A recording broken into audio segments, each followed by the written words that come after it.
All right, and we are back. Bob, I gotta say, it is a beautiful day for a soccer match.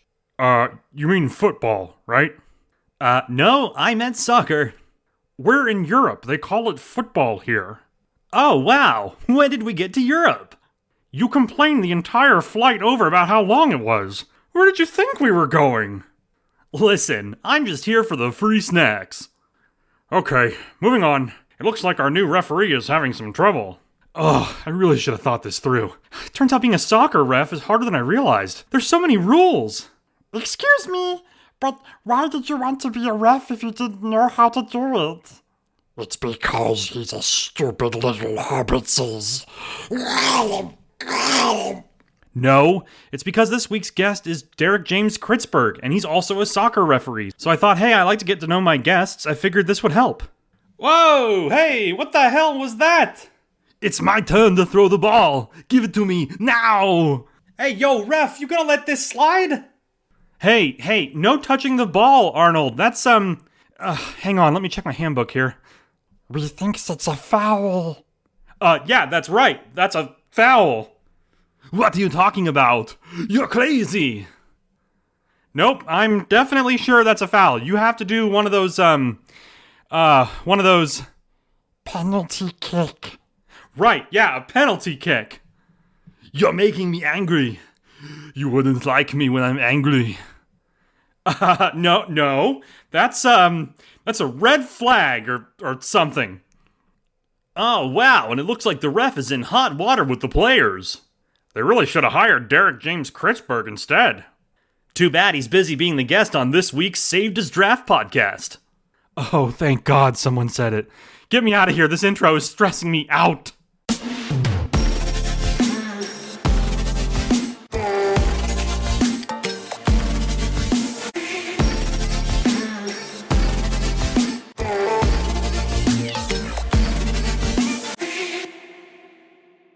Hello, everyone, and welcome to episode 34 of the Saved as Draft podcast.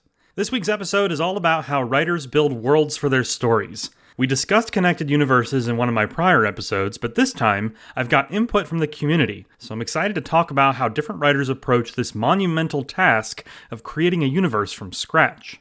We'll start with our quick intro here, followed by some weekly shoutouts, a look at the incredible stories from this week's Power Up prompt, followed by our writing discussion on shared universes, and then our featured interview with sci-fi author and creator of the Dread Reviews newsletter, Derek James Kritzberg. A few housekeeping items this week. Firstly, Bookstack and Hazel Allen just recently announced a giveaway in conjunction with Rachel Tribble and Lemon Jelly Press. They're doing a giveaway featuring a signed copy of Rachel's latest release, Moon, as well as some other cool prizes like a desk ornament, a keychain, bookmarks, and even a candle. All you have to do to enter is submit a quick form, and winners will be announced on the upcoming Bookstack post this Monday.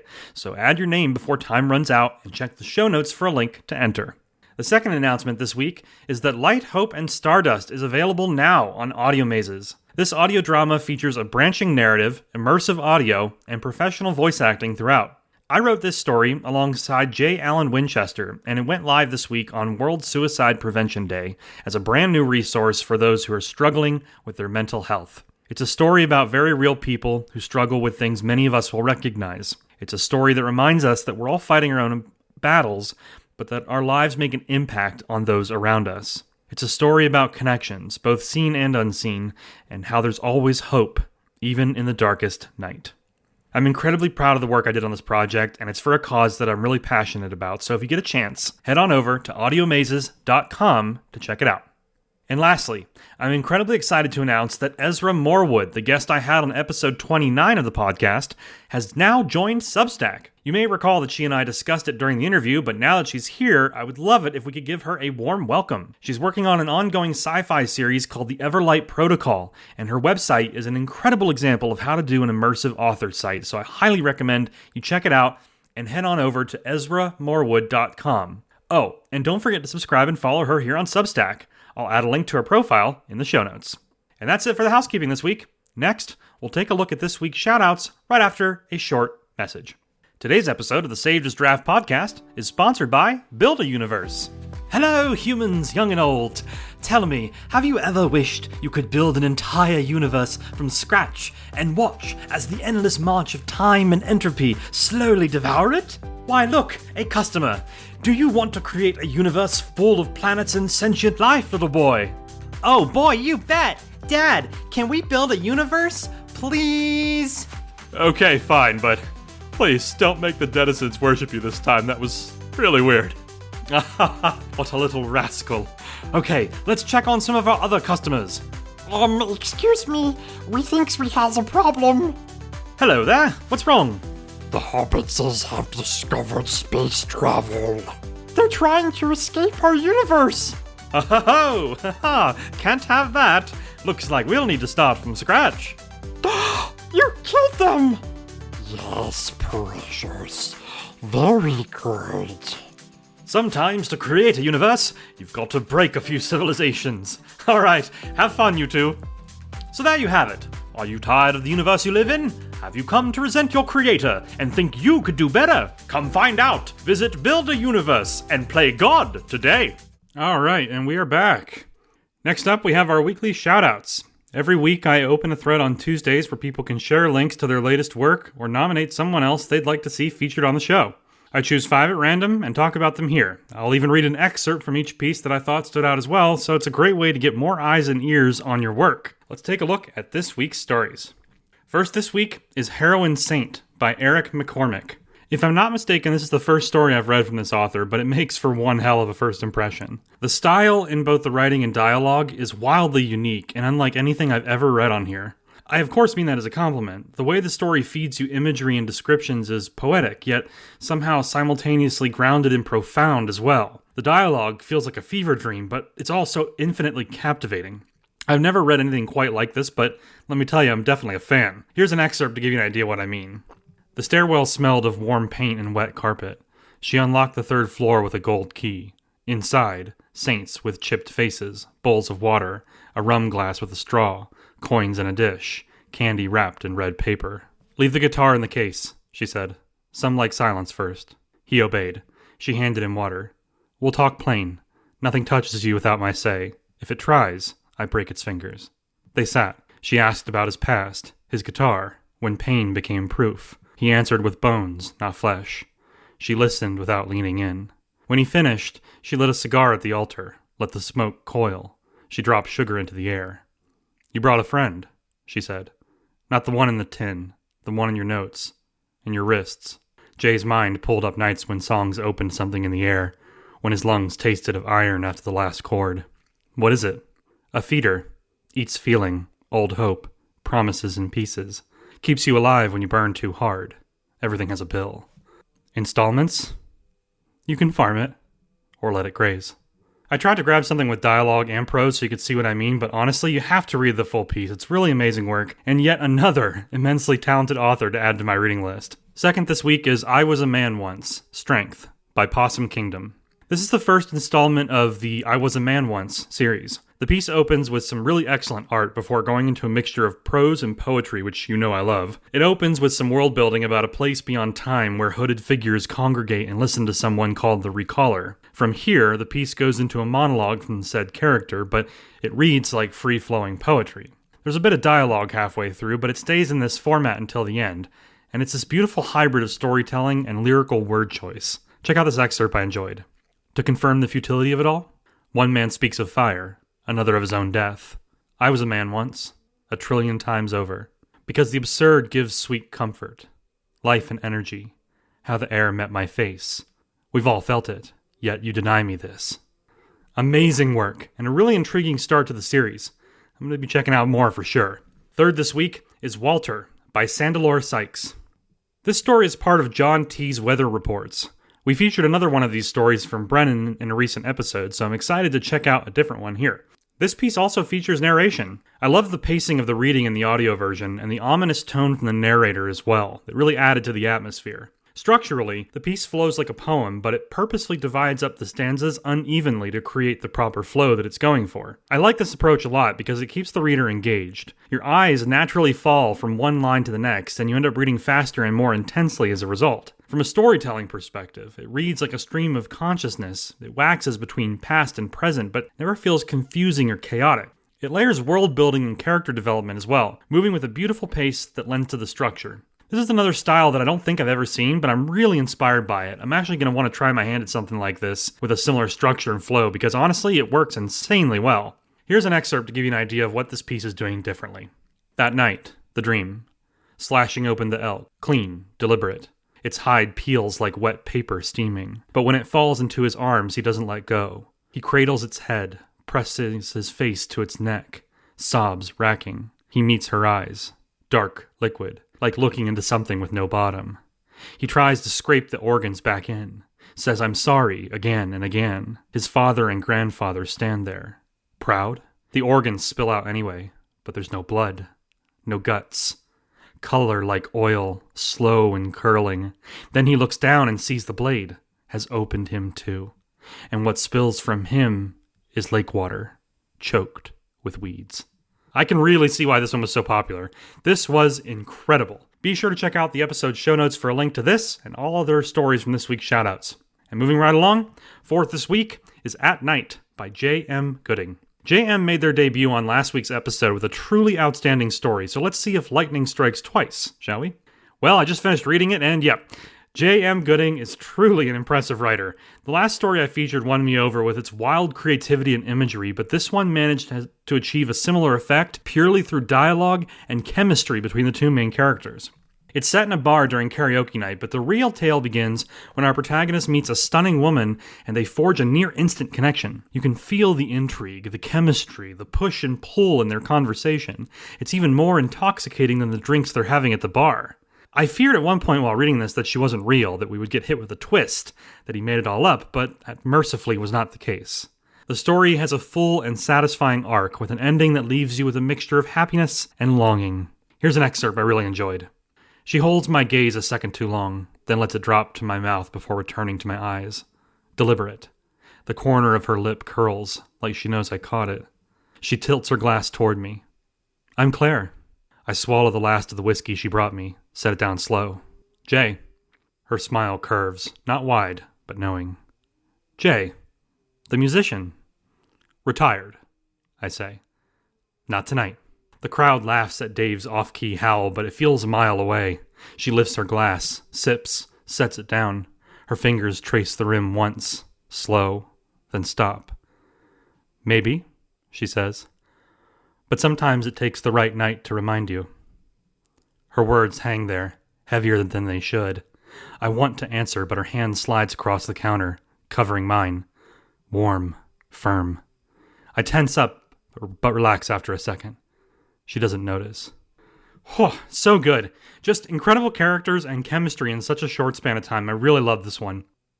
Fifth this week is The Saltwater Sage by Mary Ellen Brady. This story features some absolutely stunning art right from the get-go from the circus dragon, and it appears front and center. Seriously, I would frame that and hang it in my living room in a heartbeat. The subtitle says a new series is born, and yeah, I would read 100 of these stories. Mary Ellen's writing is just in a league of its own. Her stories make me believe just for a moment that magic could be real and all around us. Every single one she writes is infinitely special. I would classify this story as a cozy pirate fantasy, but even that's too limiting of a label. As it goes on, our cast of characters, including a tea-drinking dragon, discover a sunken library, and that concept alone is just really damn cool. As you can imagine, such a discovery sets up quite the premise for a series, based on the stories that fill its ancient halls. And that's exactly what Mary Ellen alludes to here, and I say again, I would read a series of this in a heartbeat. Here's an excerpt I enjoyed. Dawn broke with Tempest's excited splashing, sending spray across the deck where Marina was already adjusting the sails for their northeastward journey. The dragon had been awake since before first light. He dove and surfaced with contained enthusiasm. "I can see it from here!" Tempest called. His great head emerged from the water with seaweed draped comically across one horn. "The morning light makes the glass cases shimmer like jewels!" Finn emerged from below deck with his leather satchel of notebooks and his special waterproof ink. a recipe he developed specifically for underwater expeditions. Are we certain about the water-breathing charm Marina bought in Port Solace? I'm quite fond of my lungs and their current air-processing capacity. Tested and somewhat verified, Marina assured him. She tapped the small crystal pendant around her neck.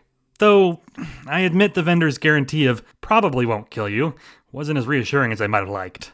They anchored the saltwater sage directly above the seamount, its shadow visible in the crystal-clear water.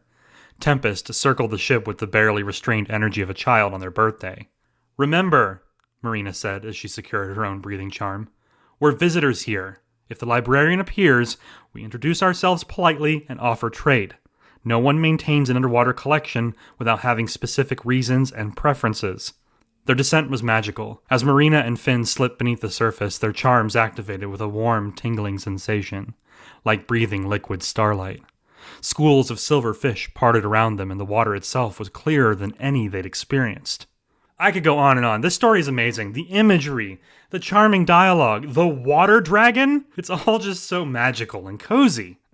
It's Mary Ellen Brady defined in a story. I love everything she writes, and this story is no different. Thank you to everyone who shared links this week. Don't forget, you can also share links for other writers you enjoy if you think they could use a shout out. Check the show notes for a link to all of these stories as well from this week. And next up is our Power Up Prompt stories. But first, a quick message from Chill Bradley.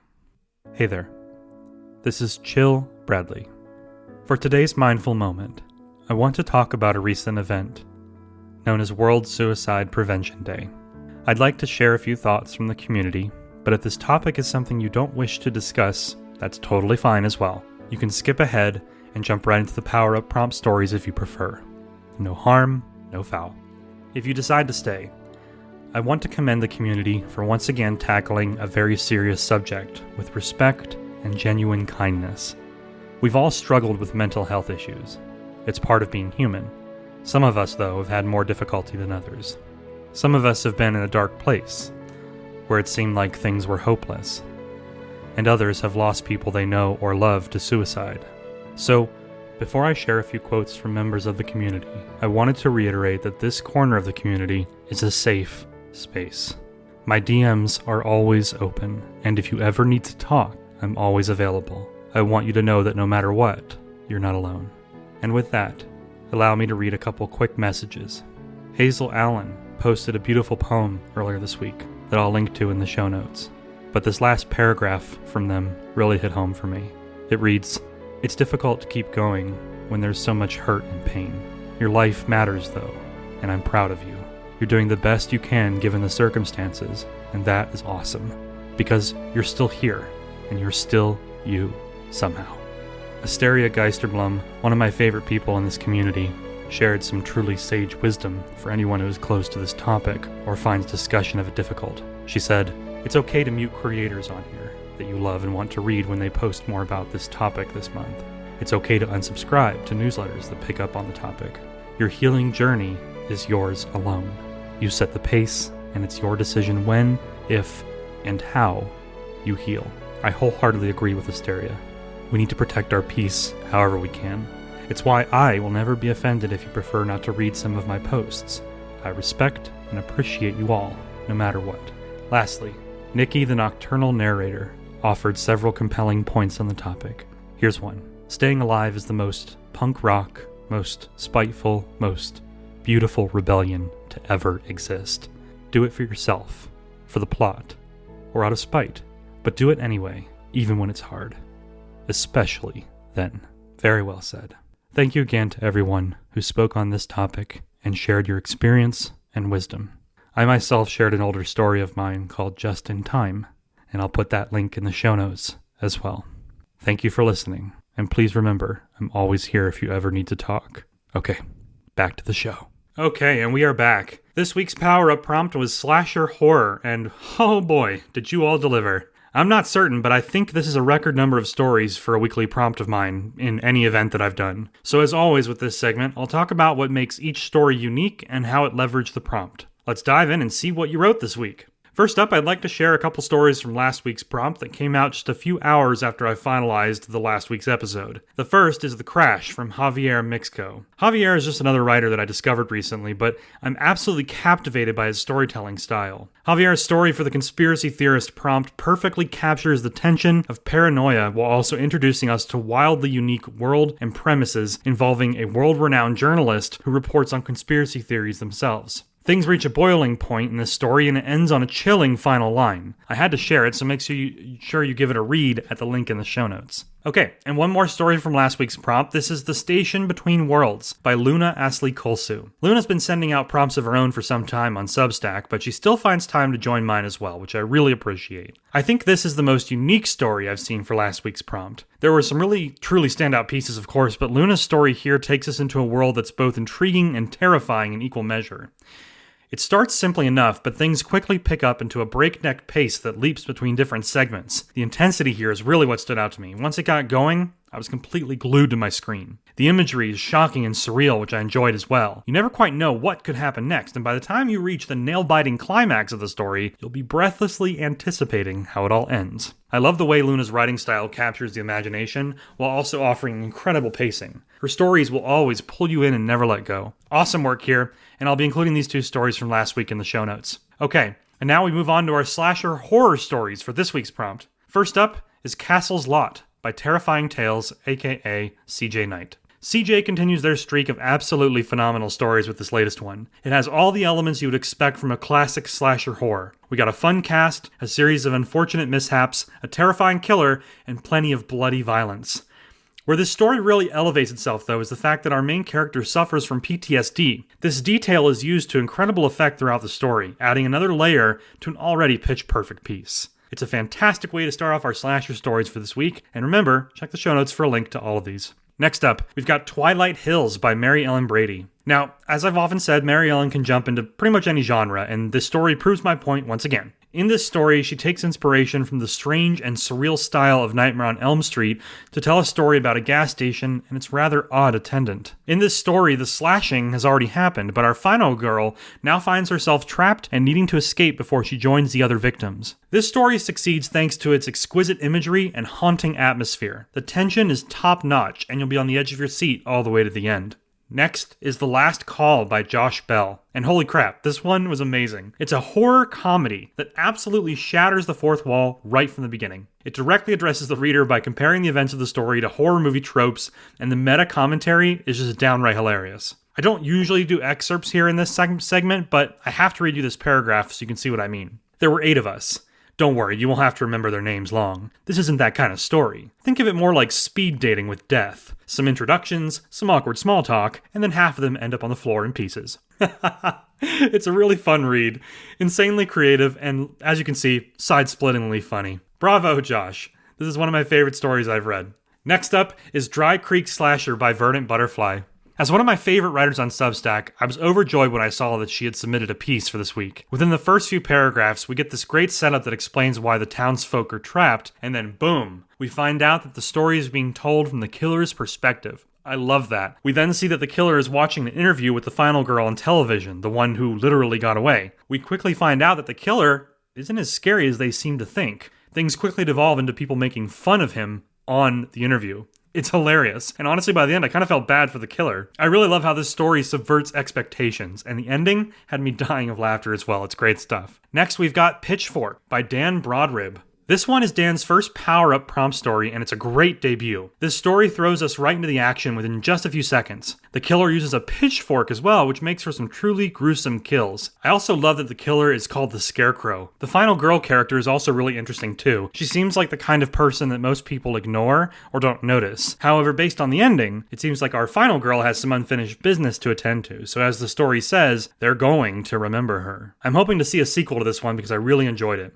Next up is Sally's Fever Dream by Murphy Carpenter. This story is a bite-sized piece that takes place over the course of a single scene. Our protagonist, Sally, is indeed the final girl, but she's trapped in the bed of the killer's truck. The narration here gives us a great look into the state of her mind as it quickly shifts between all sorts of different thoughts and considerations. The short sentences and almost chaotic prose perfectly convey the panic going through her mind. It's a really great entry and wonderfully written. Our next one is Iconic 2 Hunting Grounds by Ashes of Love Poetry. So funny enough, the first Iconic story was actually a slasher horror as well for one of Mina Howell's image prompts that came by the other week. I love how the sequel here is now for a power-up prompt. That's amazing. If you haven't read Ashes of Love Poetry, you need to check out her work.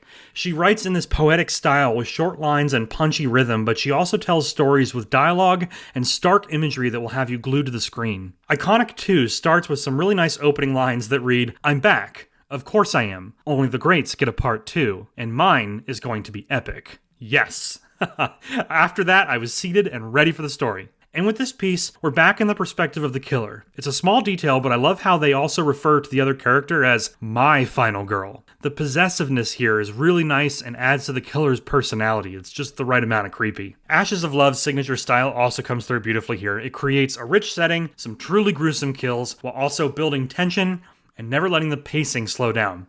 I'm a really big fan of this style, and this story is one of my favorites from her. It's amazing work. Our next story for this week's power-up prompt is Dead and Breakfast by Jennifer Jorgensen. Jennifer's story for last week's power-up prompt was absolutely amazing, and she delivered yet again this week. Her writing style is immersive and atmospheric, but my favorite thing about her stories is how they weave in important clues and foreshadowing that always pays off in a satisfying way before you reach the end. This one did some really cool stuff with the elements of the power-up prompt, including giving us a very compelling backstory for our final girl and what she's been through. It features a shocking turn in the final act, leaving us with an ending that I did not see coming, but one that I absolutely loved. Our next story is another one from J.M. Gooding, who was featured in this week's Shoutouts. I'm not complaining though, because I love this author's work. And yes, I just finished reading his latest story here, The Hollow, and it's my favorite one from him yet. The story starts with a young girl in a jail cell. The local sheriff starts talking to her about the events that led to her incarceration. And as she's telling her story, the focus shifts between the past and the present. It gives the story this kind of hazy, non-linear feel that I really loved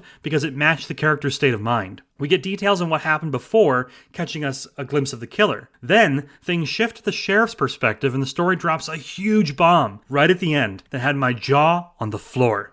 Amazing work, and one of the best stories in a week of very, very good stories. Next we have Burning Secret by Charlotte Henley Babb. This story did an amazing job of building mystery and intrigue right from the beginning. We immediately see the main character, Jolene, as someone we want to root for. An early conversation hints at what's going on beneath the surface, but it's not until much later in the story that we get answers. And when we do, it's an incredibly satisfying reveal, leading to an ending that will have you grinning from ear to ear. Charlotte also told me earlier today that this story was inspired by a real-life event in 2004, where a mill burned down and a photograph seemed to show a witch in one of the flaming windows. That context makes this story even more chilling. I love it. Our next story is Trapped by James Mays. This is a really fun slasher story with some sharp dialogue and a great depiction of a final girl who has just had enough. The way the story flips the script halfway through is perfect. It features an unexpected ending that I really enjoyed as well, leaving the door open to more stories in this universe. I'm a big fan of James's work, so if you get a chance to check this one out, I highly recommend it. Link in the show notes. Moving right along, we have The Orchard by Javier Mixco. This is Javier's second story this week, since I wanted to show off his piece from last week's prompt as well. You have to respect someone that gives you a story every single week for these prompts. I love the dedication. This story goes over the 2.5k word limit, but I told Javier that was okay since this was his first ever horror story. I'm always going to highlight writers trying their hand at new genres. And yeah, I'll tell you right now, Javier knocked it out of the park. This story draws from his mother's real-life hometown in New Mexico, so immediately you feel that authenticity in the setting and dialogue. Javier is very good at establishing setting and atmosphere, which are key for a good horror story. And when things do get scary, he doesn't let up. The tension is palpable, and the terror is pitch perfect. It's one of those stories that will have you on the edge of your seat all the way into the end. Alright, and our final power-up prompt story this week is The Crown That Was a Leash by Luna Astley Kolsu. Yet another writer who has done 2 stories for my prompts in the last 2 weeks, and she somehow manages to host her own prompts as well. It's amazing. Well, folks, I think this might be my favorite story Luna's ever done, and possibly my favorite power-up prompt story from this week overall, which is really saying something because everyone's entries were just amazing. The reason why this one hit so hard for me is that I've been a lifelong horror fan, and I have never, in all my years, seen a concept and a premise quite like this one. It begins with a character who longs to leave her town, but it turns out she's trapped for reasons I won't spoil. As part of the town's ways, though, there's a ritual of sorts where a final girl has to survive being hunted by a shadowy being. But here's the twist. The killer only exists because the townsfolk willed it into being. Think of it like a tulpa or something, if you're familiar with that concept. Naturally, this means that if you remove the people creating it, the shadowy killer should go away. And so the story becomes a montage of revenge, quickly cutting from one location to another as our final girl murders her way through the town. It's an absolutely stellar concept, but what really put it over the top was Luna's incredible narration and dialogue. The main character has a really distinct voice, and the catchy one-liners spread throughout perfectly fit into that slasher horror vibe that the prompt was asking for. This is honestly just a quintessential slasher wrapped in a wholly unique premise, and I loved every single word of it. So kudos to you, Luna. Absolutely knocked it out of the park with this week's story. And hey, a big thank you to everyone for making this the most successful power-up prompt ever. This was a huge milestone, and I appreciate all your creativity and you sharing it with me. Okay, next up is this week's writing discussion on building universes, so don't go anywhere. We'll be right back after this short message. Every year, millions of writers are forced to do something else besides writing in order to support themselves and their families. They turn to things like accounting, business management, sales, or worse, retail. Derek James Kritzberg is one such writer. His Dread reviews have been putting writers on the map for over 33 issues and counting, but within his pitch-perfect jokes and wonderfully written soliloquies lies a man who needs our help. You see, right now, Derek is considering 9 alternative plans to streamline the process and reduce the backlog. These include the Sci-Fi Junkyard Jamboree, the Gladiatorial Arena Blowout, the Haunted Library Delve, the Space-Time Loop, the Cooking Catastrophe, the Treasure Hunt, the Bureaucratic Hellscape, the Viking Quest, and of course, the Game Show. Now, you can read about all these alternatives in issue 33 of Dread Reviews, but let's be honest, these all sound awesome, but the fact of the matter is, ain't nobody got time for that. So instead, for just $5 a month, you can help support a writer doing what he does best, writing.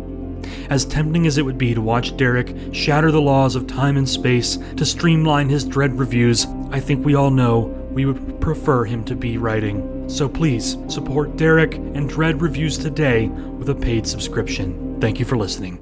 Alright, and we're back. This week I asked you all to tell me about your connected universes. I have a few of my own, but today we'll take a look at everybody else's input and see what tips they have for building worlds that span across multiple locations, planets, galaxies, and more. Let's dive right in. So first up, Jennifer Jorgensen describes her connected universe saying, there are spirits that connect with certain humans. The spirits take the form of animals, but they aren't animal spirits. Once they've connected with a human, the human's nature determines what type of animal the spirit becomes. And then they feed on the emotions and mental states of humans who aren't connected to spirits. Some feed on joy or love. Others feed on madness or fear or pain. A bully who connects with a spirit, for example, would feed on fear. After a while, they begin to do things to create those emotions and mental states in others so they can feed. I'm thinking the spirits are the Earth's way of beginning to fight back for all the damage we've done to it. That's a super simplified overview. First of all, thank you, Jennifer. That sounds really interesting, and I really like stories that kind of combine sort of like an urban fantasy setting like that with something very grounded like emotions. So I think you're onto something there, and it sounds like there's a lot of rich options that you can take that in as far as the stories go. So thank you again for sharing. Next up, Kira Finley says, Aloha! I have built one connected universe. So far, I've only explored 2 planets within it. The main focus of my writing is to publish the Jade Dreamer trilogy, so yes, all my stories are connected to that universe, the Trimordian universe.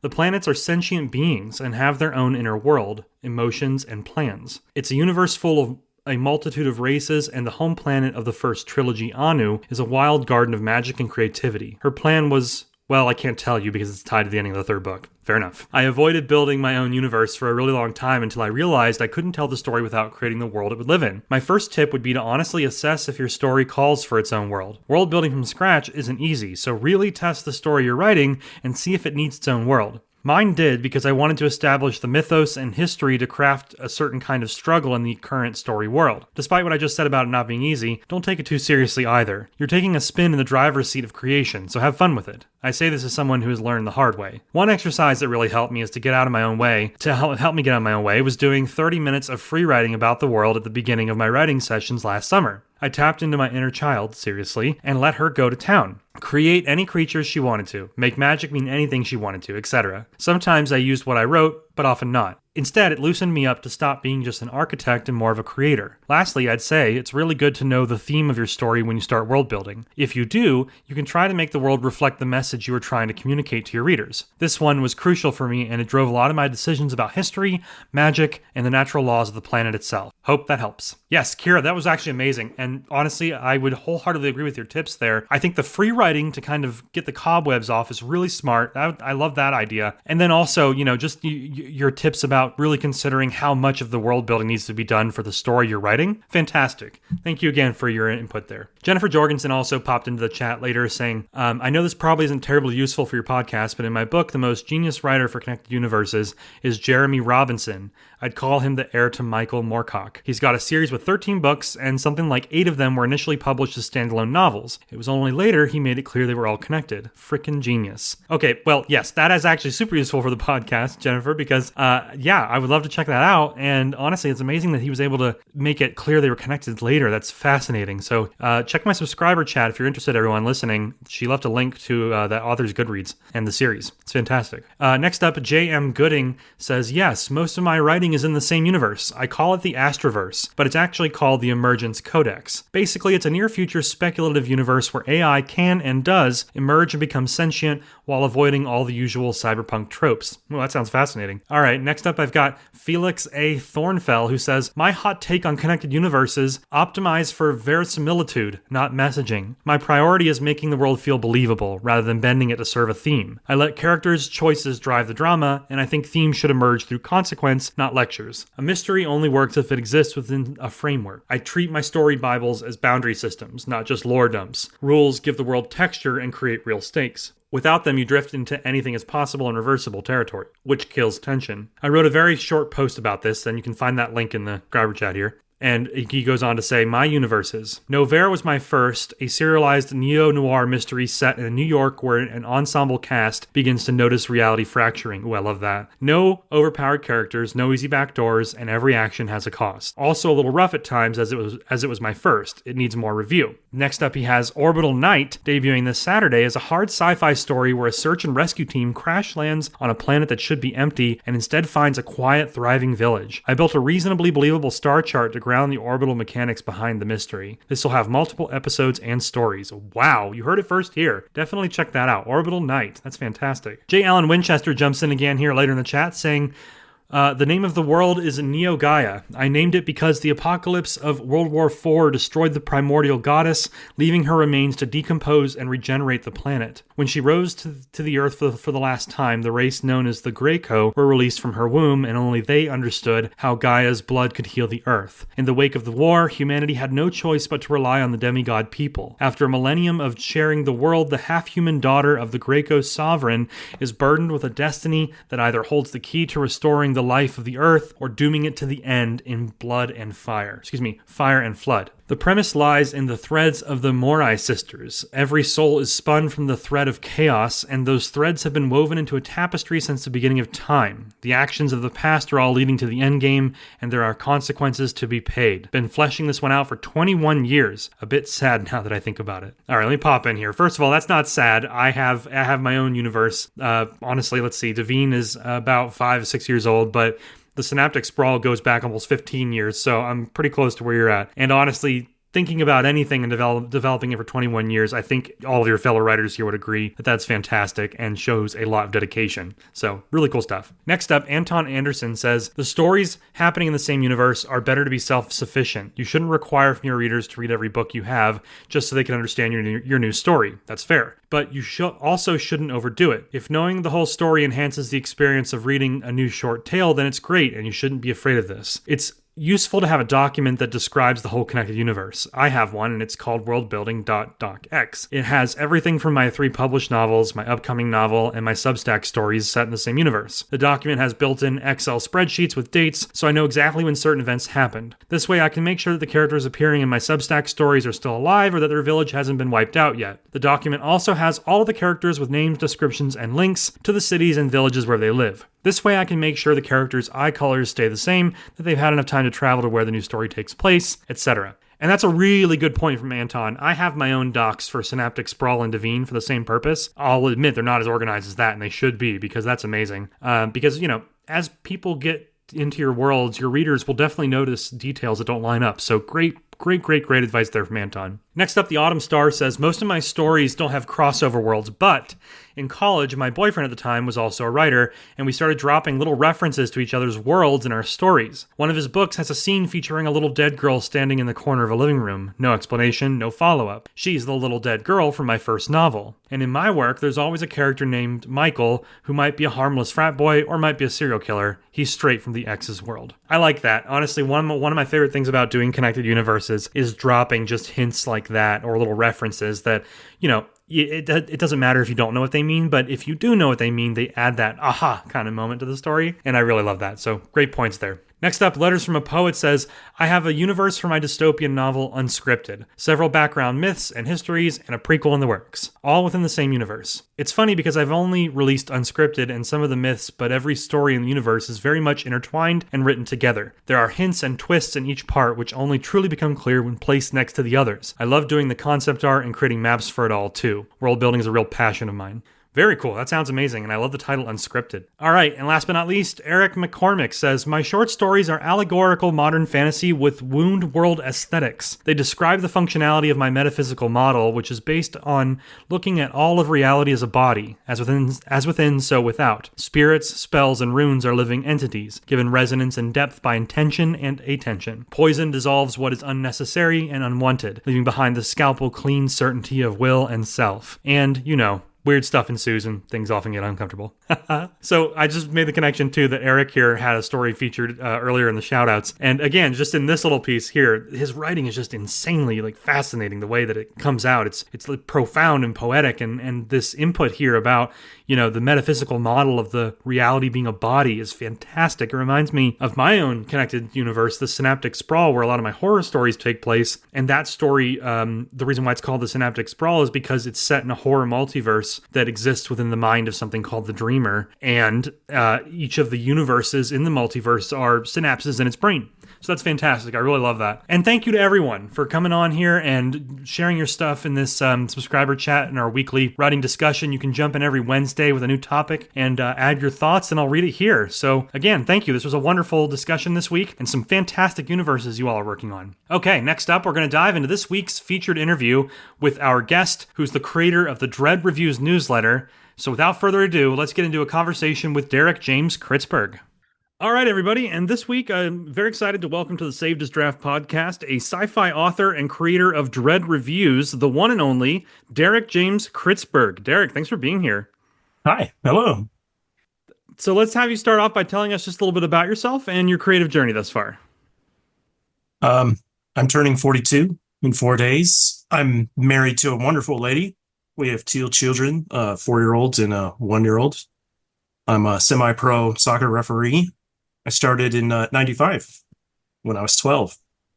I have a master's in teaching, a bachelor's in history, a minor in English for the bachelor's. In high school, I had a little fan club going. Classmates would read my fiction at lunch. They would laugh about it. They would say what was cool. They would give me insults and curse me when characters died, that kind of thing. I'm not planning on sharing any of it on Substack. I do have it saved. I don't know why I would confess to that. I should just say it's all gone. But there was a time when I used it for motivation to write new stuff. But most of the motivation was like, God, I could do so much better. It's so awful. And I didn't do any writing for years after school. I was just busy with lots of other stuff. Life came and went, and then I write a little more. When I was at university, I'd have lots of free time between classes where I really couldn't do anything except write or read, or I just get bored. So I did some more writing, and that's when I created the universe that my sci-fi takes place in.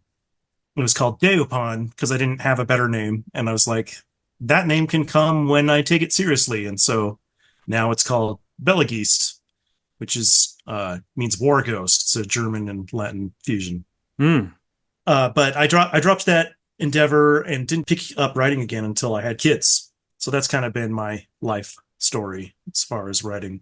So those original stories that you did, were you always kind of into sci-fi, or did you experiment with other genres to begin with? I experimented with other genres. Yeah. Okay. Yeah, yeah. I've done some horror. I have another horror idea planned out. Whenever I get time, I'll write it. So I'll do some horror too.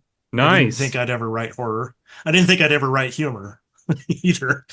I mean, But your humor is honestly, it's some of the best I've ever read. I literally am not lying when I say that I die laughing all the time oh, reading your good. stuff. That makes me very happy.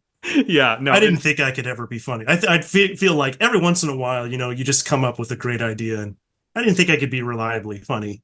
And I'm still kind of in disbelief. Like I'm like, well, post this, see what people think, and then people laugh, and I'm still kind of like, wow, all right, yeah, no, I mean, it always lands for me, like I said. good. I'm So, glad. how long have you been on Substack, and what initially brought you to Substack? I started November 25th of last year, Hmm. so less than 10 months. And it's weird the frame I have now. Like I feel like I've always been in Substack, and I like have to look at the date to realize it's really not been that long ago. Less than 2.5% of my life have I been on Substack. So yeah, it's really new. But I guess it's because Substack feels like it's where everything is happening. Mm-hmm. Like traditional publishing scene for me was so unsuccessful. And the most success I had was with a small local presser that my wife's dad knew. So he got me in touch with them, and communication would go back and forth like over months. But eventually, he read some of my stuff and he thought it was really good, even if that wasn't like his area at their presser. So he handed me over to their chief editor, and she really liked what she read. She didn't finish it. This is my book that I'm trying to query. Probably should clarify that. She didn't finish it. She didn't get very far. She read, and she suggested I should get onto Substack, if I was lacking something to do. So I got onto Substack, and like I was posting like random daily excerpts of my novel. Those are all gone now. But early on, that's what I was doing. I did that for about 40 days. And then I decided I'd just start writing short stories, and she looked at some of those and really liked those. But I kind of just gave up on her because she just was replying less and less because she's having all these health issues. Mm. And so that never really went anywhere. But Substack has a life of its own for me now.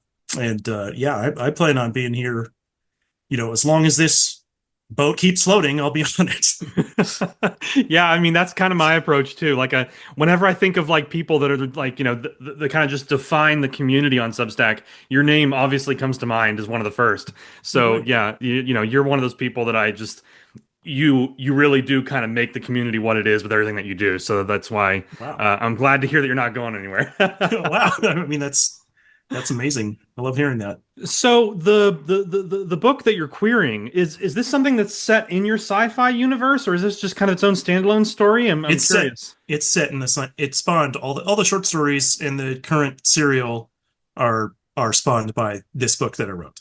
Interesting. Okay. Okay. So yeah, my largest work only has 2 of 75 chapters that are on Substack. Okay. Okay. Chapter Well, 0 and chapter 20, I think, or maybe it's 19. I don't remember. Okay. Okay. Yeah. No, I'm such a nerd when it comes to like connected universes and kind of like zooming out and telling different stories across like a setting. So before we get into that, my one question here I wanted to bring up is what made you want to focus on sci-fi as a genre, and where does a lot of your inspiration come from in terms of like where you go to get inspired?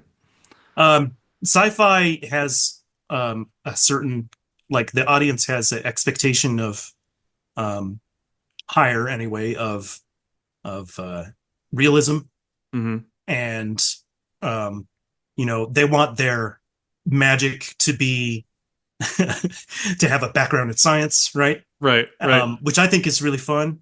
Yeah. I think that trying to see what is possible is really fun, even if it's hardly distinguishable from magic, right? Hmm.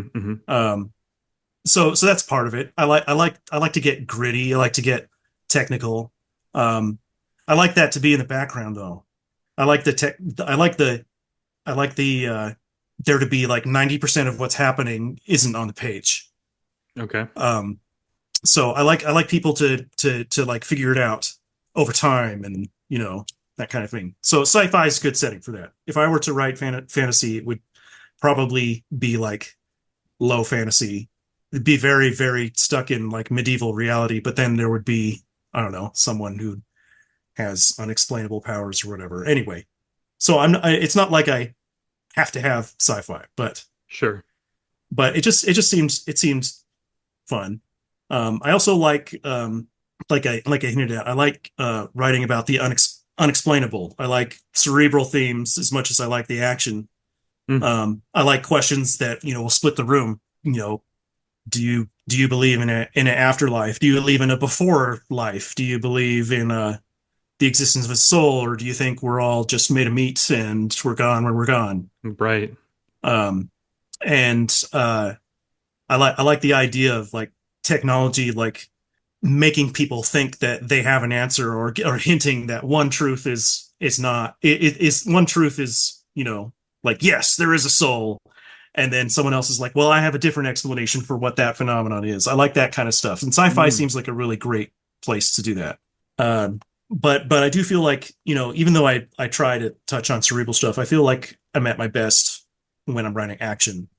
So there's lots of action in my stories. In fact, I find myself actually like going and deleting like lots of paragraphs to like keep the keep it focused on a broader story, right?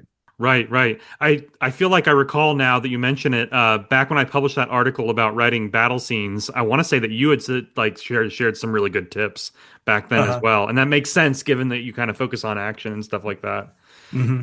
So, what are some of kind of your biggest inspirations? Like, are there any like kind of franchises, movie, TV films, or anything like that that's kind of helped you shape your sort of like approach to sci-fi?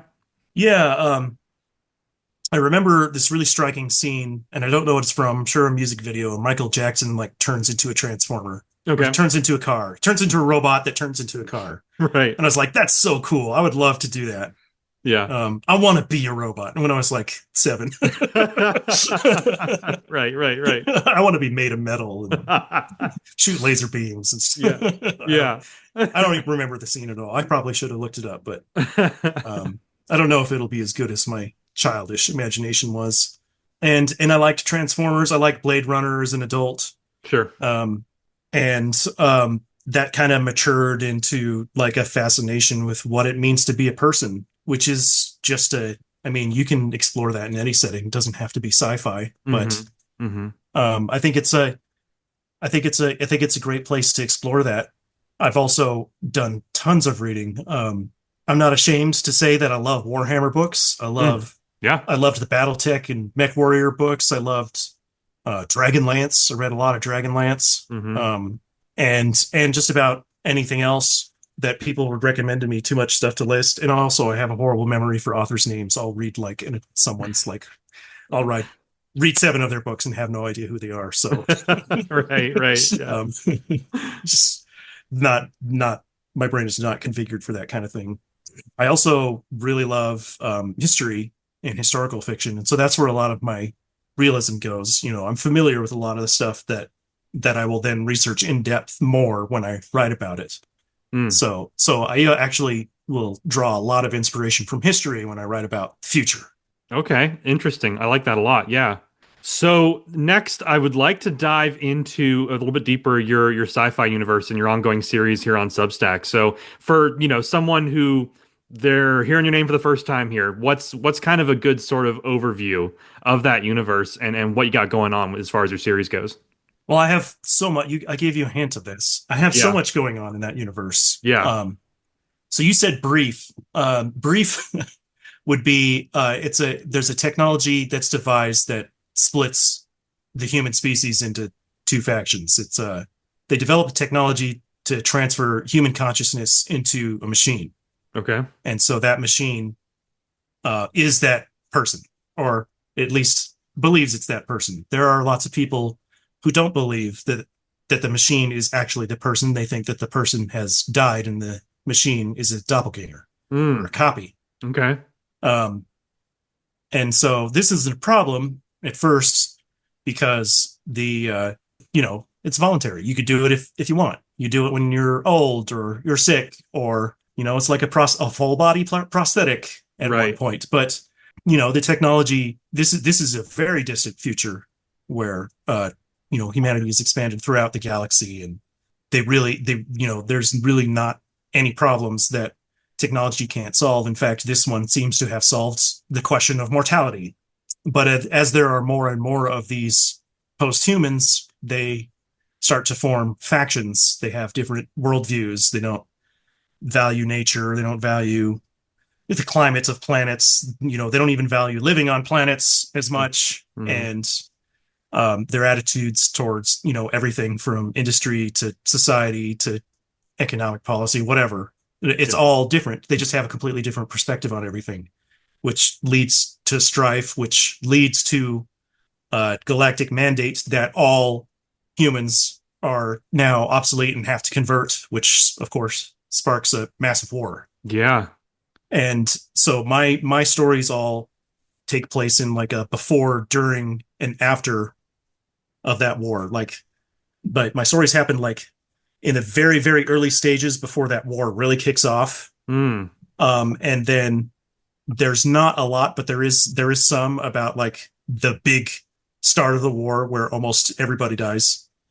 And then my book, the bulk of my book happens like 400 years later, when there are still like the galaxy is mostly ashes and dust from the conflict, but there's still these two ragtag forces that are linked to each other by these gates that used to be in orbit, but they've been dragged down onto planets. And so now it's just these two ground armies, essentially. I mean, they do some planet hopping in certain systems, but it's mostly ground armies and air forces with occasional space battles, but they don't have like the big space-faring vessels that they used to have. So it's really gritty and personal war now. Wow, that is amazing. Really, really good pitch. I have admittedly not dived as deep as I would like into your universe, but I'm hearing this now and I'm like, I gotta get into this. Like, this sounds why aren't you reading it, Brad? this sounds really, really cool. I love the concept. So with a universe like that, earlier you mentioned like, kind of pulling in like kind of historical stuff and doing a lot of research. So I'm, just off the top of your head, doesn't have to be super in depth, but how do you kind of approach, researching something so kind of, wide in scope, but also, like you said, very personal when you get down to kind of the nitty gritty aspects of it? What are some of like your kind of the scientific topics, if you will, that you've kind of pulled into this in your time writing it, as well as like some of the historical stuff? I'm just curious, like, how does your brain work when it comes to like, because it's a very, like, I can picture this universe very well, but I also could see a lot of different kind of angles in terms of how you approach it. So I'm curious what that looks like. I wanted to create a stage where I could practically tell all the stories. Right. And the three eras have their limitations. Like, one is like this impending catastrophe that's going to affect everyone and everyone's going to die, and like, so you've got the apocalyptic, and you can tell a lot of stories with an impending apocalyptic because that just raises the stakes of everything, right? Yeah. And then you have the much longer, sad, the post-apocalypse, right, where it's like the setting is almost unrecognizable, which allows for a lot of magical happenings, right? Like, there's one character in the book who's very obsessed with the past. He feels like he's born in the wrong era. He's essentially a genetically engineered soldier that whose only purpose is to fight. But there's ruins, and there's downtime, and there's contraband reading, and so like, and then he ends up meeting a woman who's from the past, like, and that's like a dream come true, and like, and they're trapped together, like every young man's fantasy, trapped with a beautiful woman on an island kind of thing, like everything I ever dreamed of. But I mean, he doesn't even know what women are, right? He has no idea what she is, just that, like, the she pronoun, tell me all about it. Anyway. right. So that's a real fun, innocent, but also kind of harrowing story.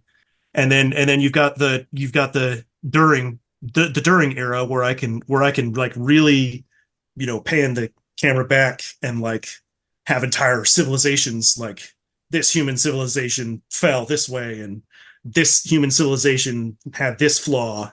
Right. And like, at the center of it is the post-humans who are just like eradicating everybody, but they're led by this gestalt consciousness that was designed to beat this genius human commander, that instantly launched like a total war and destroyed like 90% of its own territory in like its opening act, right? Wow. to it's like really, really brutal, really quick, Yeah. and lots happens in a short amount of time, and so like it's like the complete opposite of like the after story, right? But there's still a lot of room to tell like lots of personal stuff. So I have short stories set in all of that. The book is kind of a mixture of a little bit of before and a lot of the after, much slower burning, although there's still battles happening, and they are very high stakes battles, but it's like, it's not all that fire and fury. So is the book its own kind of standalone thing, or is that going to be part of like a sort of like a novel series set within the universe? It's going to be at least a trilogy. Okay.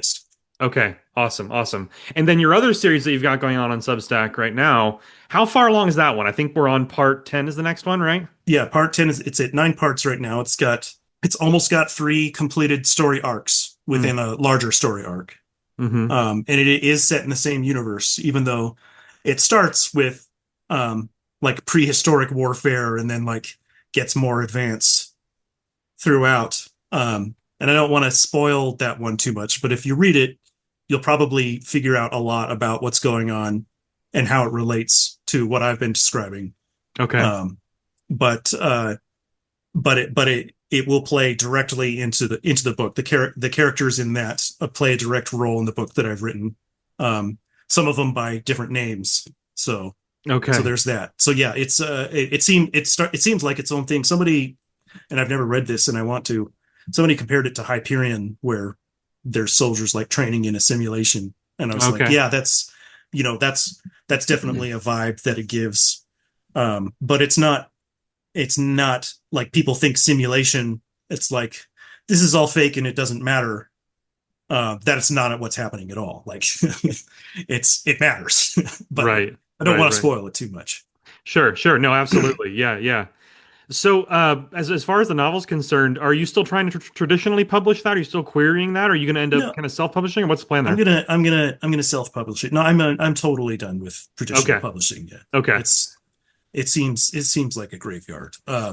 Yeah. Maybe that changes, but way down the road. But currently, I don't even put a second thought into it. It used to consume me for like more than a year, and then I decided I was wasting my time. Good luck. I mean, I'm not saying other people shouldn't try. Right. Good luck. I wish I had not wasted a single day of my life on it. Fair. No, that's fair. What is the timeline on that? Are you thinking you might self-publish this year, or what are you thinking as far as that goes? I don't know. I do want to finish the serial and turn that into a book. Okay. It could use like I think it's very polished, but it's not to my standard. Okay. Because it is a serial that I was, publishing at a regular interval until Dread started to take over. So I do want to flesh that out and bring it to the same standard as the book is currently, and then release that maybe just digitally first, because I'm a noob, and I want to take this slow. I want to see how that goes before I like start getting into like distributing physical copies, that kind of thing. Okay. So there's that. But my original plan, and I'm not married to it, but I'm still on this path, is to get to 1,000 subscribers on Substack and then release my book. Because I want an audience. Sure. No, that makes sense. I want real readers, and I want to see what works. And so, and a book was a big deal. I've been writing this book for a long time. I'm gonna wait till there's people who are actually interested. Right now, I'm about 1/5 of the way there. Yeah, maybe closer to 1/4. Yeah, I was just checking. Yeah, yeah. It blows my mind that you don't already have 1,000 subscribers. Like I said, like I feel like when I think of people that are like ubiquitous on Substack, your name Yeah, is like one of the first people that comes up. So it's just, yeah. I mean, yeah, I have no doubt in my mind that you'll get there. No, But I get messages all the time that are people are like, I didn't know I wasn't subscribed to you. It's like I read all your stuff and like I didn't know I wasn't subscribed. Well, I fixed that yeah, now. And I'm like, oh, well, great, thanks. I yeah, wonder how no. common that is. For sure, for sure. And I think a little while back, if I'm not mistaken, too, you had called out the importance of the recommendations feature on Substack, Uh-huh. where you can like kind of recommend publications to Yeah. your subscribers whenever they're subscribing. And yeah, that is super important as well because I've seen and I've seen subscriptions going either way, in and out when it comes to that feature. So that's another big thing there. But yeah, no, again, like I can't believe you don't have 1,000 subscribers. Like that's crazy. Well, I Um, will. I will one day, unless I die or get brain damage or something. well, I believe we will both be here to see it. So, so this is my last question about your serial, but I wanted to ask you about this because I think I've asked you before, like just via text on Substack, but you do these really cool animated cover images with your serial series, and I think you've answered this question to me before, but for the sake of the listeners, how do you go about making those? What's that process, and how long did it take you to kind of learn to do that? Now, I don't know how to pronounce this, but I use DAZ 3D, DAZ 3D, Okay. which is a modeling program mainly, and Blender. And so this is a really common combination of Hmm. programs that animators use. I use DAZ to I don't know how to really model yet. I don't know how to make textures, wrap them around things, shape things. I have the basics down, but I'm not very good at it. The best I've ever done is I kind of made something that looked like a squishy testicle and it rolled around. Better Not than what I I was do. trying to do, but that's what it looks like. Right. Um, called it a success. But there's lots of free assets out there that Mhm. anyone can download, and I'll mix and match, and I'm skilled enough to make some adjustments to that stuff, to make clothes fit, to make things a different color, or swap in a texture or something like that. Mhm. I'll use Blender to animate it, and usually that stuff's pretty raw and rough. So I'll use Sony Vegas, which is a video editor. So Okay. I'll record it, and then oh, I forgot that program. I use OBS because I used to Twitch stream a little bit, Hmm. the gaming service. Hmm. Mhm. So I'm familiar with how to use OBS, and I just use that to record my screen for this purpose. And then I put it in Sony Vegas to do like some video editing, and that and Adobe Photoshop is where I do most of the work because my animations are made to loop, so that they just kind of like, because my uh belief is that people just kind of scroll along, Yeah. and you don't want to tell you want your image to like tell the whole story as soon as you look at it, so you could be started anywhere in that image and see the whole story, right? Yeah. Yeah. So that's all my animations are really short loops for that reason, and so it's harder than it sounds. To make something loop without looking janky takes a Right. lot of work because you have to make all the ends meet, right? As it circles around. So I do a lot of that in Sony Vegas and Photoshop. And Photoshop is also, I use that because it has the quickest process for making it into a GIF. Right. Okay. No, that makes sense. Yeah, I have to compliment the loop aspect of it too, because I've always noticed that with those images, they do have a very clean loop. In the sense that I don't really see like the seams, if you will. Which again, There's definitely seams, but only because I've been staring at them for like hours and hours trying to get it right. But when hopefully you're most close people to don't it, see yeah, I seams. definitely can see that. Yeah. Yeah, but from a bystander standpoint, Yeah, it's no different. Super clean. No different from writing, where you see like, oh man, that sentence could have been so much better. It's just like that. Right, right. No, I totally get that. I totally get that. Okay, At cool. some Well, point, you just have to stop. yeah, no, for sure. Well, I appreciate the background there because, like I said, that was something that I always thought was super unique about your work, very eye catching from like the very first moment I met you on Substack. So that's really cool. in addition to your sci-fi universe and your serial that you got going on, another big thing that you're known for, at least in my eyes, is your Dread reviews. So I would love to know, where did that concept come from? I think you're up to almost 30 issues now, right? 30. I'm working on 32. Or Okay. did 32 come out? I don't remember. I've got your I might be working on 33. I don't know. I'd have to check. right. But it started with my medication. I have ADHD, or rather, I have ADD, but everybody calls it ADHD now. And I didn't take my pills one day. It must have been a slow day because apparently I spent almost the entire day on Substack reading people and making unhinged comments on their writing for hours. And Right. I didn't, like, the next day I took my medication and I was like, oh no, what did I do? And I I got on my phone and checked my account history, and I was like, this stuff is pretty funny. It's pretty bold, but it's pretty funny. Maybe I should make it into a post. And I was like, risk it for a biscuit, and turned it into a post format. And like, if you can go look at it, Dread 1, some of the and some of the following issues too. Some of the like, Bug Go Splat was like, or Skynet flirts with you. That's like the whole review. Like, Right. and like, if you read the story, that is really funny. Mhm. But by itself, maybe not. Or maybe it's just like, what is this guy talking about? Right. And I put at the top of that that first issue, and maybe this will become a thing and maybe it won't. And two, maybe three people. I remember the Numinat. Is that how you say his name? The Catholic guy. Oh gosh, I hope I got his denomination right. Christian guy. Christian writers like, please make this a thing, and like one other guy said, please make this a thing. It might have been Steve Kelsey, might have been Victor Jimenez. I don't know. Mhm. Jimenez. And as far as I was so new, as far as I'm concerned, that was like literally all of Substack just told me to keep doing it. So I did. Right. So that's how that started. Oh, and I also told my wife, I'm never taking my pills again. And she's like, yes, you are. And I was like, damn. But fortunately, I was able to keep the spirit of that day alive, even while medicated. So. Well, there you go.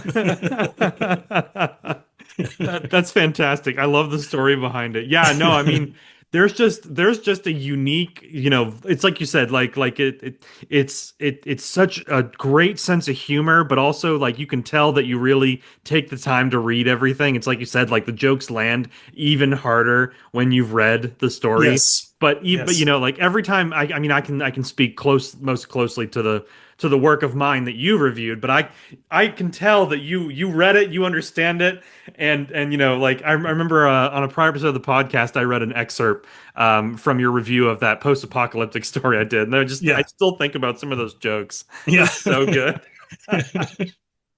Yeah. I mean, I love people. Okay. Yeah. Not just writers. I love people. I love humanity. I relate to the characters in my story who love humanity.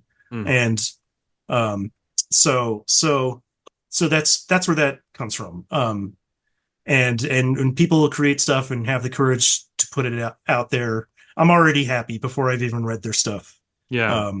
I'm always really sad when I read something and I'm like, it's not going to be a good fit for Dread and that's usually my fault because, I just couldn't think of what to say. Right. But then there's other things that I'll read and I'll be like, oh man, I have the perfect line for that. And then like, usually that line turns into 100 more lines, hopefully only 100 more. So yeah, I do try my best. And the Dread is an acronym. Dad reads and examines authors while distracted because I have two kids that are every bit as hyper as I was at that age. So I make lots of errors. I'll like swap someone's publication name with their story and call a character by the completely wrong name or like, oh, that guy died? Damn, how did I miss that? Like, or he was dead the whole time? It's like, I mean, it happens, right? It happens to the best of us. Right. Fortunately, so far, that has not made anybody angry and has only made the article funnier, but and most of it I've been able to go back and fix. Like, yeah, Mary Ellen Brady. I did a story of hers, Yeah. and I like called this character her husband, and it's like, that's not my husband. Whoops. I mean, with how much you pack into one of those issues, Yeah. it's a miracle. I would get so many details wrong. So honestly, it's a miracle that you get it as on point as you do. Yeah. I also love that that's the acronym for Dread. I didn't know that, and I love it even more Oh, now. no, nobody reads the little gray text Mm. under. It doesn't matter what it is. What you can put anything there. You could put insults. You could put penis jokes. Nobody would know. Nobody. Ah, yeah. Everybody what? writes Yeah. something there, but nobody reads it. It's I just called myself out on it. Yeah, 'cause if I had that, I would have known that. But yeah, Yeah, no, you're you right. could go look every single issue, and it has it right there. Oh, the I little can't sub- believe I've read so many issues too. Wow. I don't know why everybody skips it. Well, Substack needs to change the design of it or something then, because I feel like there's got to be a design issue happening there. Maybe they do. Maybe they do all the time, and you still didn't read it. Right. So how many hours on average does it take you to finish an issue of one of those, by the way? Because like I said, it's so in depth. I mean, how many like words roughly as well? Like what's the word count on a Dread issue? Last time I checked, it was about 5,000, and Wow. that was a long time ago, and I'm sure it's longer. Yeah. So the way my brain works, most of the work is done while I'm reading something. Sure. Okay. So by the time I'm at the keyboard, I'm just unloading. I'm just doing a huge brain dump.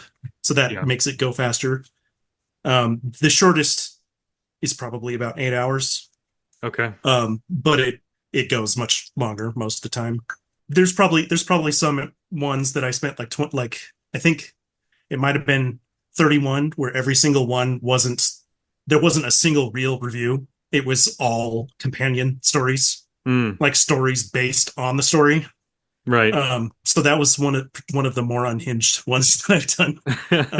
I think it's 31. Don't quote me on that, but that one took a long time and I barely got it out in time. But yeah, that one is probably I'm sure like that one probably broke 10,000 words. But once again, don't quote me on all this. This is just an impression. Oftentimes, I'll have that impression and I'll go and check, and it's something wildly different, like half as much or twice as much. I mean, like, no, for sure. It's just it's very apparent how much effort goes into that. I always release them when I feel like they're not done. I mean, that's just what you have to do. At some point, you have to be done.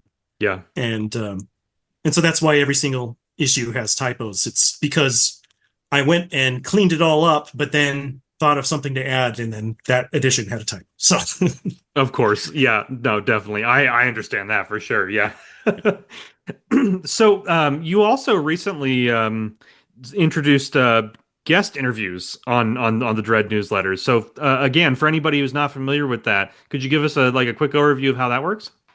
Yeah, it actually guest reviews came from a desire to do less work. Mm-hmm. So it started when when a good portion of the reviews were like one paragraph or even just one sentence or sometimes just 3 words. I was doing 14 an issue. I also didn't have a weekly structure. I was just releasing them when they were ready. Right. There were 2 issues of Dread that were like 2 days apart, and I sent out a survey one day, and 4 people answered it. And one of the questions was like, should this become a weekly thing? And if so, what day should it be? And 3 of the people answered that question. And one said Wednesday, and one said Thursday, and one said Friday. And like I said, at that point, 4 responses was 33% more than I ever expected. That was all of Substack. So I averaged it out and made it Thursday. And when I made it weekly, I dropped it to 12 just to make sure that I could hit it. Because, I want to under promise, over deliver. But then the then the reviews started getting longer and longer and more in depth. I started taking on more, like I used to like focus on things that like say under 10 minutes, and I was kind of like, I felt bad about that. I was like, people are writing good chunky stuff. I want to review that too. And instead of continuing to feel bad about it, I just started reviewing that stuff. But it's more work, right? Right. So I started reading the longer stuff, and I shortened it down to 10, and it was still kind of a bit much. I'm still thinking about reducing it. It's at that point, and I said to myself, "Hey, how nice would it be if someone else wrote 2 of them?" Right. And I came up with this brilliant idea. I'll put it out there that, hey, feature your own stuff on Dread Reviews, but earn it, right? Yeah. Write a review about somebody else's work, and then promote your own thing. And in my mind, that counts as 2. So we're still at 10. Right. And someone else is doing that. The part I didn't count on was like, I have to push this. I have to tell people that this is a thing and to come do it. And then they send me stuff, and then I have to read what they send. I have to at least skim what they're reviewing, so they're not doing something crazy. Because I don't know these people from Adam, Right. at first. I mean, I know them a little bit through their writing, but it didn't save me on any work. Not a that part backfired, but it was still the best decision I ever made for Dread. Like I've made lots of overt and covert changes to Dread over the issues, but getting guest reviews, not only has it been a big hit, and gotten people invested because it's like, hey, that's somebody I know, or this is somebody that Derek would never have reviewed, or or didn't even know existed, or and like I said, I love people, I love unique voices, and not only am I getting voices from their writing, I'm also getting voices like how they see other people's writing, which is totally different for me. And I've been so happy with it. And so while it didn't end up being less work, it ended up being a little more. It actually made it easier to write these issues because I was just really drawn to it. I'm always really excited when I get another submission for guest reviews. So yeah, please. I'd love one from you. Yeah, no, I really want to do one. Obviously, I want to do more than one, but yes, I need to do one in general. Remind me, how do people submit for that? Do you have like a form set up or something? There's a link in every issue. In every issue, there's a link. Okay. Every issue, a link at the start and at the end. Okay, awesome. Yeah, and I can also put that link in the show notes of this episode when your interview comes out. That would be great. I love that though, because it keeps the spirit of the newsletter alive, but like you said, it kind of introduces new voices and stuff like that. So that's really fantastic. So do you have any other kind of changes in store for Dread coming out down the pipeline, or is it one of those things where you're obviously it's very like well structured now, but I'm just curious, like the guest submission thing was a big change, but a really cool one. I'm wondering, is there anything else that you have kind of in the hopper that you're thinking about implementing? No, all the changes I've made, they kind of came swiftly. I am a swift decision maker. When a change needs to be made, I don't dilly dally. That might come from my experience as a soccer referee. I make decisions pretty quickly. Sure, yeah, that makes sense. And I do it with a lot of confidence, and I just go with it. And 90% of the time they turn out to be right, just like on the field, and the rest of the time they are not. And there are consequences, but then you just do your best to fix it, right? I mean, that's life. So no, I don't have any big changes. If I had to conjecture, there's probably going to come a time where I'm going to have to shift my focus away from Dread. Like when I start getting close to 1,000 subscribers, I might have to drop it to bi-weekly or come up with something else. I mean, who knows what I'll think of. Because I'll need more time to work on getting my book published, right? Because that was the whole reason I came here. I love Dread. Don't get me wrong; it's my pride and joy. But I'm here to write fiction. And Dread gets way more traction on Substack. But fiction, my fiction is the goal. Right. So I might, but that's going to be a very distant future. For the long foreseeable future, Dread will continue to be weekly. It'll continue to have the same quality, the same number of people featured, the same like completely arbitrary top spot because I want to give the top spot to everybody almost all the time. Right. Yeah. Yeah. But like I said, swift decision maker here. I just like as soon as I come up with a reason why this should be a top spot, I go with it and don't look back because too much to do. Yeah, no, for sure. No, I and, totally understand that. Yeah. I also like that you pointed out, I mean, I would say the same thing when it comes to, everybody here on Substack is part of the community. Like, it's really cool to see everybody doing community oriented stuff. But at the end of the day, we are still writers and we still have our own stories. And so it's like trying to strike that balance between like engaging with the community, with Dread, for example, but also working on your series. I imagine that's a pretty difficult balance to strike. I myself still work on it, figuring out what it looks like. But oh yeah, it is forever a work in progress for sure. I don't think I'll ever nail it. Yeah. But I love seeing it though, like where people are kind of like addressing both sides of that. You know what I mean? Like really being out there for the community, but also obviously you have your work and your art that you want to get out there. So speaking of balance, you mentioned earlier you have two kids, you're a father, you're a husband, you're as you said, a referee. How do you and then I guess in addition to this, what advice would you have, for someone who's juggling so many things? How do you find time for your writing? How do you like switch gears? I mean, I myself have my own things that are going on in my life, and it's I'm always curious to know kind of how my fellow writers like yourself are able to strike that balance and find that time. Well, no one teaches you time management like children do. Okay. They are the prime motivators. My children have made me better people. My wife can take most of the credit for that. She has made me a much better person. People aren't joking when they say my better half. She's been a big motivator, passively and actively. Yeah. And so just the desire to be a better husband and a better father has made me a more efficient human being. So I've been taking better care of my health. I've been taking better care of my routine, my time, and I have less time in the day to do the things that I want to do, but I get so much more done than ever before, like ever. And it's not like you go have kids, suddenly you'll be Superman. That is not how it works at all. just go do it now. Don't wait for kids to make you do it. Right. Start liking yourself and treating yourself right, and you'll be amazed. Like, you spend a little time like actually figuring it out and doing something about it, how much better a person that will make you. And how much more you will like what you become. So that's how I have so much time. That will not work for everyone. Have kids, become a writer. No, that will not work for everyone. Sometimes for some people, the opposite will happen. Right. But the message is take care of yourself. But as far as like more universally applicable advice, I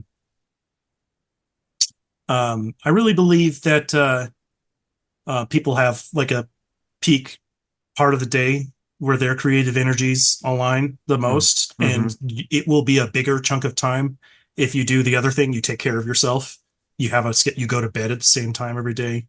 You wake up at the same time every day, so you got your circadian rhythm going. You eat right. You don't eat a bunch of sugar for breakfast. You don't load up on tons of caffeine or whatever. You're not a coffee achiever. If you do caffeine, you have a regular intake.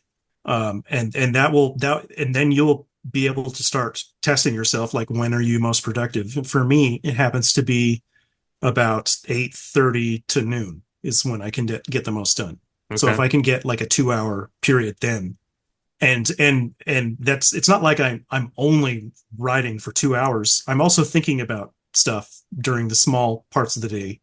And in fact, that's why I will call a character in your story your husband, is because because I was thinking of how I was going to write about it without actually having the thing in front of me to read or to write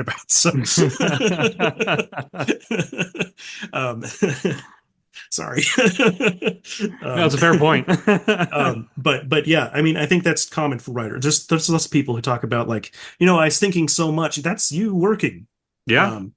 And if you set yourself up at your peak hour to write when your humors are aligned, it'll just pour out of you. And so I say like a dread issue might get created in 8 hours. It's probably even that was like 16 to 20 hours of work. It's just that button seat, hands on keyboard happened for those mere 8 hours, right? Right.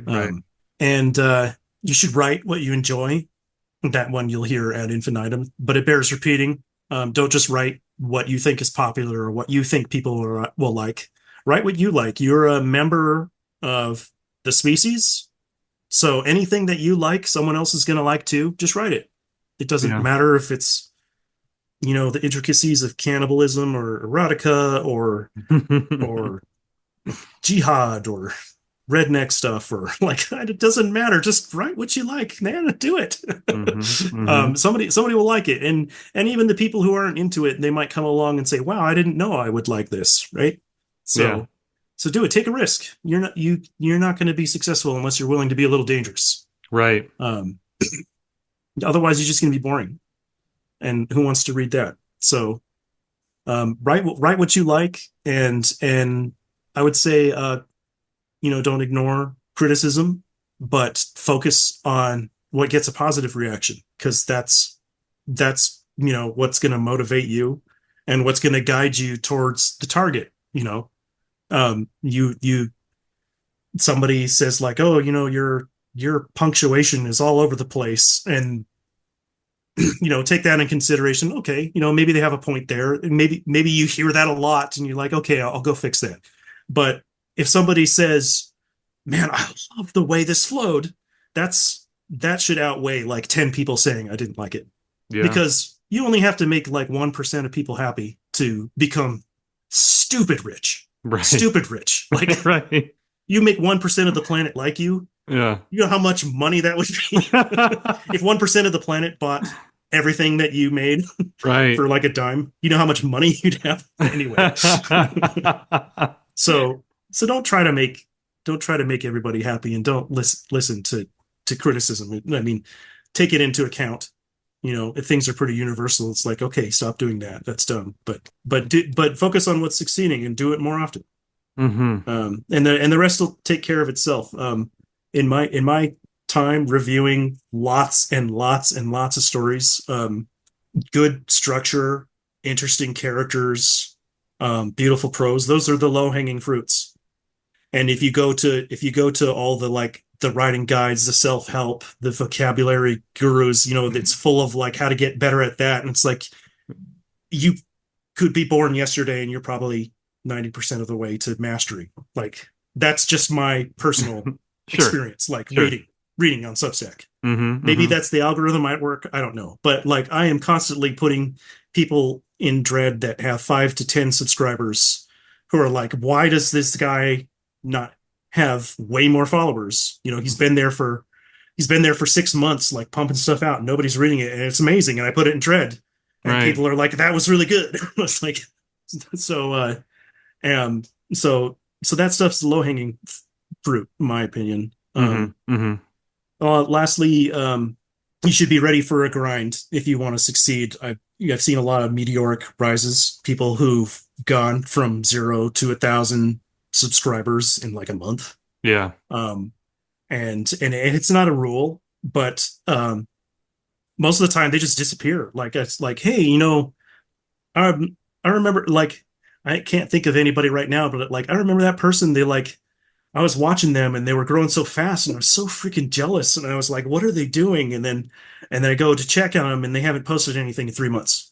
And then they start again, and they can't get any traction. One I can think of is he wasn't so meteoric, but Pat Johnston was really great. And when I came on, he was at like 80, and then he was at like 500 in like no time at all. And he was like making so much stuff.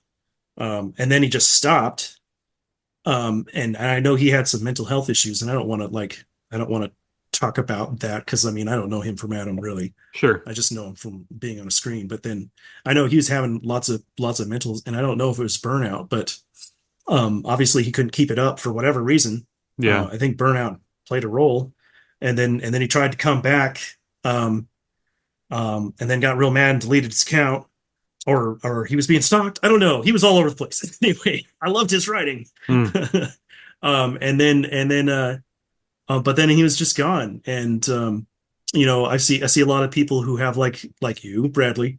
I see a lot of people who are constantly tinkering and keeping it real, and sticking to a formula that they've made for themselves, but not afraid, to make changes when needed. And I think that's that commitment to the grind is it's not only safe, but I think it's like the only way to do it. Yeah. Yeah, staying consistent is one of the things I always tell people. It's like find out what works for you, and then stay consistent. Like it's like you said, you can't just burn yourself out, disappear for 3 months, then expect to come back and have the same momentum. Yeah. So yeah, no, some absolutely amazing advice there. And my last question here, kind of in the spirit of that, before we wrap up here, is you mentioned you joined Substack November last year, which so you're coming up on a year. Are there any kind of just thoughts that come to mind when you think about lessons you've learned specifically about being a writer on Substack that you would wish you had known from the beginning, that you would kind of offer as advice to writers that are maybe just joining right now? Yeah, giving critique, even when it's invited. If you do not have a rapport with the person, don't do it. Okay. Yeah, no, I agree. Even if there's an open invitation or they ask you directly, don't do it unless you know them a little bit. Yeah. Like just the minimum amount of rapport. Without naming names, you can see a lot of bad blood on Substack between big prominent personalities over disagreements that probably never needed to happen. Yeah. That were based on people talking about other people's writings. And I don't know what the story is, and I'm not going to give details because that would out me as like talking about someone specific. So I'll just drop that right there. But fair enough. That's probably the biggest lesson I've learned. I think I knew that inherently when I came to Substack. Yeah. But I still was just like, oh, everybody's so friendly. Here, I'm going to tell you what I think about this. And like the reaction was kind of like, and I was like, oh yeah, don't do that. Right. It's like he doesn't have any reason to want to hear what I have to say. Like, good stuff. Yeah, no, I think that's really good advice, because the last episode of the podcast I did actually was about feedback between writers and stuff like that, and that was something that came up in my little discussion thread on my subscriber chat. When people are talking about feedback in general on Substack, so it's why, like, like you said, unless I have a rapport with them, I really just kind of focus on what I liked, because there's always going to be plenty of things to call out, from a positive thing. Like you said, like the amount of talent on here is just insane. It continuously impresses me. But yeah, so that brings us to the end of my questions here. But this was phenomenal, Derek. I really do appreciate you taking the time to come on the show here. Like I said, you are you're a big part of what I enjoy about Substack is people like yourself. And so it's always a pleasure to be able to kind of hear the story behind, the writer, as you said, like putting a face to the name instead of just a picture on the screen. So thank you so much. Right back at you, Bradley. Everything you said with a mirror. Say it to the mirror, Bradley. Okay.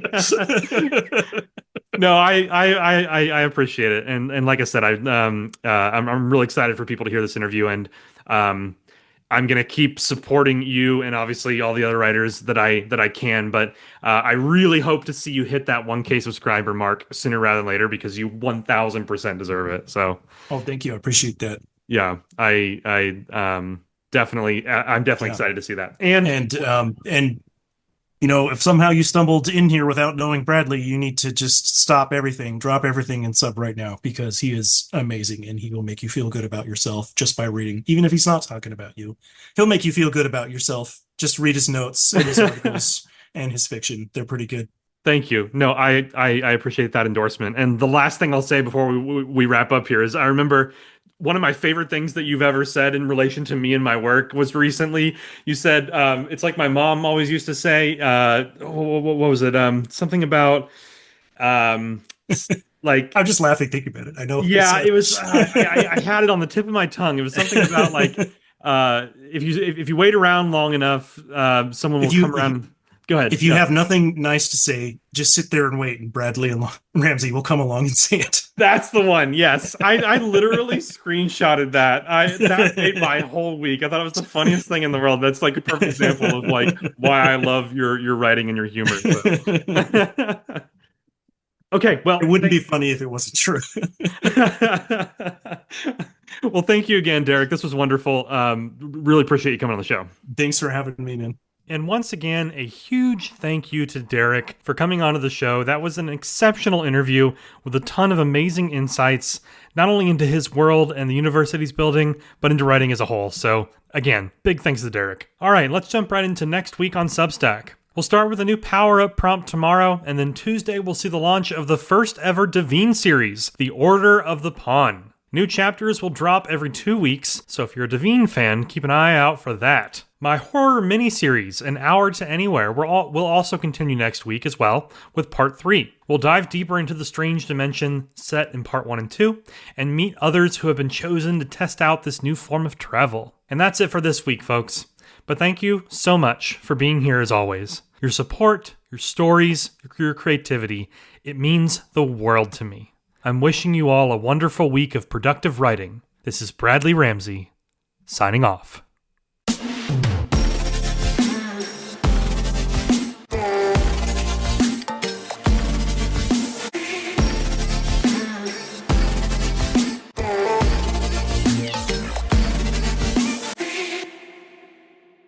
Come on, ref. That was totally a foul.